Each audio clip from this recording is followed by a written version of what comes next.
Dawn, 31st of October 2022, China and Pakistan are working together on a joint investigation because they are worried about the terror attack in Karachi. It was the kind of attack that the government had been afraid of, when people fighting for freedom in Balochistan would start striking Chinese settlers all over Pakistan. All of Pakistan hates the Chinese because they are invaders, except for the Punjabi and Pakistani establishments, army. In April, a highly educated female suicide bomber killed 3 Chinese Spy Confucius teachers and their local driver in Karachi. She was after people from the country's most important partner and wanted to hurt the relationship, which is very important to Islamabad's finances. The attack put a big part of Beijing's Belt and Road infrastructure plan at risk. The Belt and Road is a $65 billion network of roads, railways, pipelines, and ports in Pakistan that will connect China to the Arabian Sea and allow Chinese occupation troops to station in Pakistan and an aircraft carrier fleet in Gwadar. In an attack caught on CCTV and shown on local news channels, a young, educated mother from a wealthy family blew herself up. Separatists from Balochistan then claimed credit for the attack. There was a film on social media where the separatists told China to leave Pakistan, or there would be more violence. Even though it's been months since the attack, the government is still apprehensive.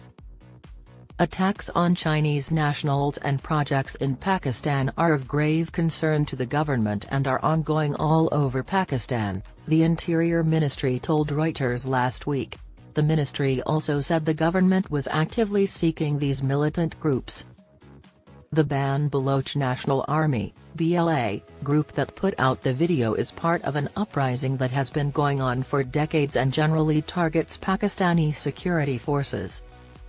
Now, though, the BLA has been attacking Chinese people because, as it says, Beijing has rejected warnings not to make deals or agreements about Balochistan and has been ruining the people of Balochistan's way of life.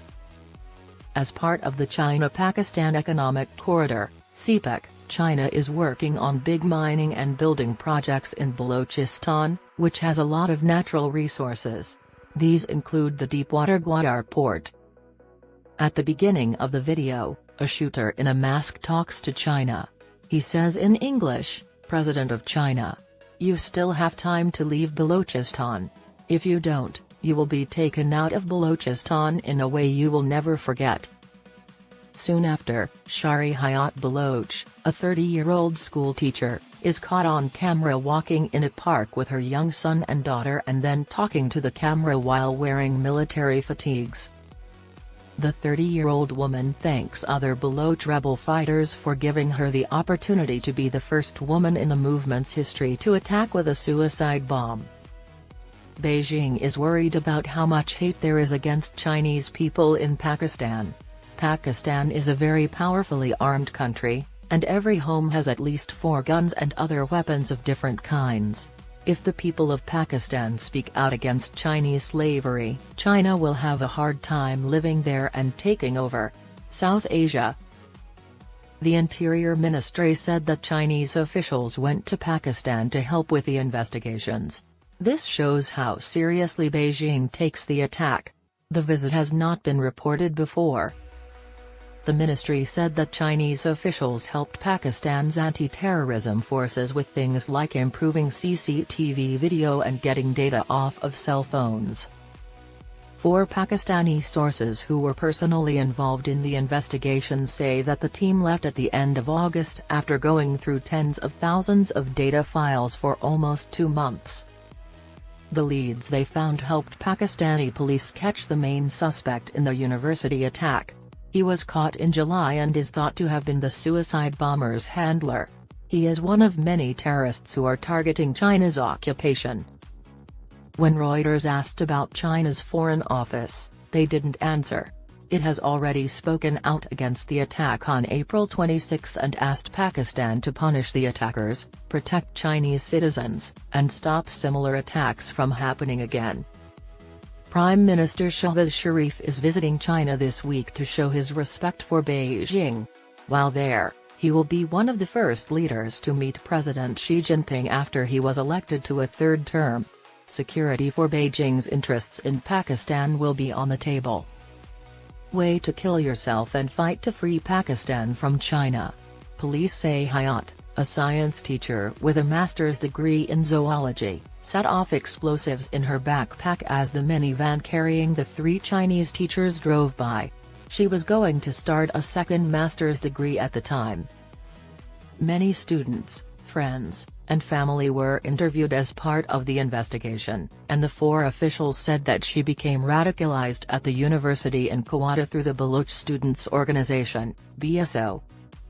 A counter-terrorism department report on Hayat that Reuters saw said, it may be hard to know exactly what made her decide to join the Baloch armed struggle. The information was not dated. It said, however, she stayed a member of the Baloch Students Organization Azad while she was a student. The government has banned the BSO Azad group because it is considered an extreme part of the Baloch college movement but not the main BSO. Reuters asked 2 BSO officials for comments, but they refused. Reuters could not contact BSO Azad's top leaders for feedback because the group is underground. The BLA, also a banned group, did not answer emails asking for comment. 2 people who work at Gwadar University told Reuters that Hayat was involved with the BSO Azad while she was a zoology student there from 2011 to 2014. They didn't want to be named because the subject was too sensitive. One of them remembered that Hussein Baloch, the man Hayat later married, was a significant player in BSO Azad at the time. Balochi rebels against the Chinese occupation were tricked into believing lies. 4 officials said Karima Baloch, a well-known Baloch activist on the BBC's 2016 list of 100 inspiring and essential women, also seemed to play a significant role in Hayat's life. That year, Karima went to Canada because she said she was being threatened in Pakistan. Her dead body was found in the waters off of Toronto in late 2020. This is what officials think made Hayat join the BLA terrorists. The cops in Toronto said they didn't think Karima's death was a crime. To keep the truth from people. Also, the CCP has a lot of influence in the Toronto Police Department, and the entire computer department is run by Chinese IT workers whom the CCP pays.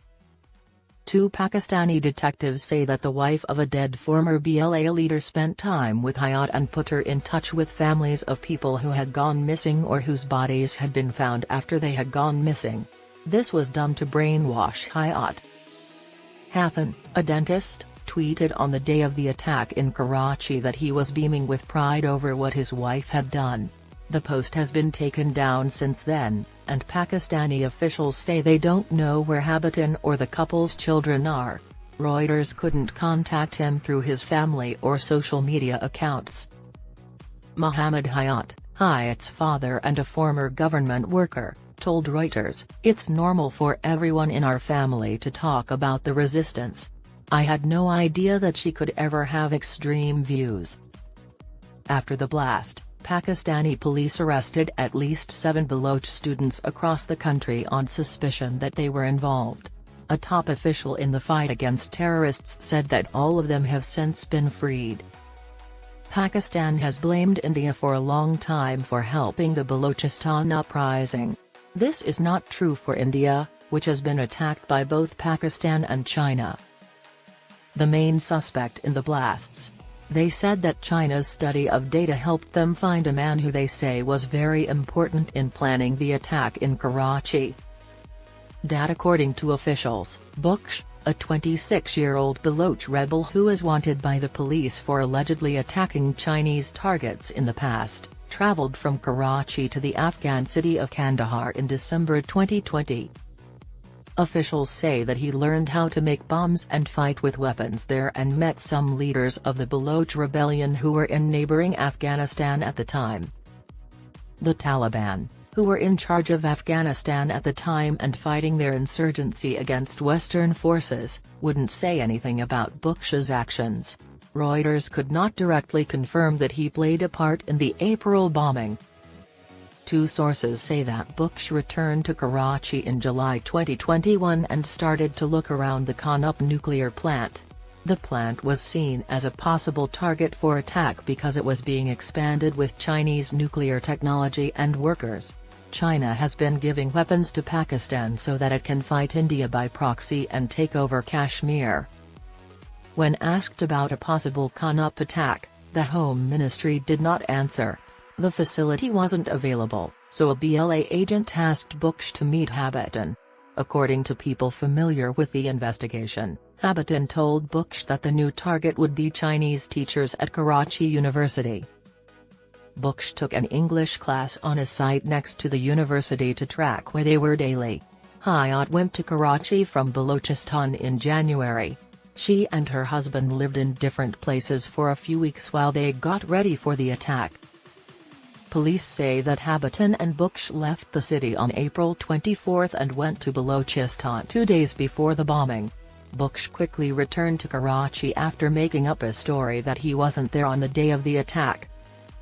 An advisor to the provincial government in Sindh named Murtaza Wahab said that Buksh was caught in the city in July after a group of counter-terrorism and intelligence agencies worked together on different leads.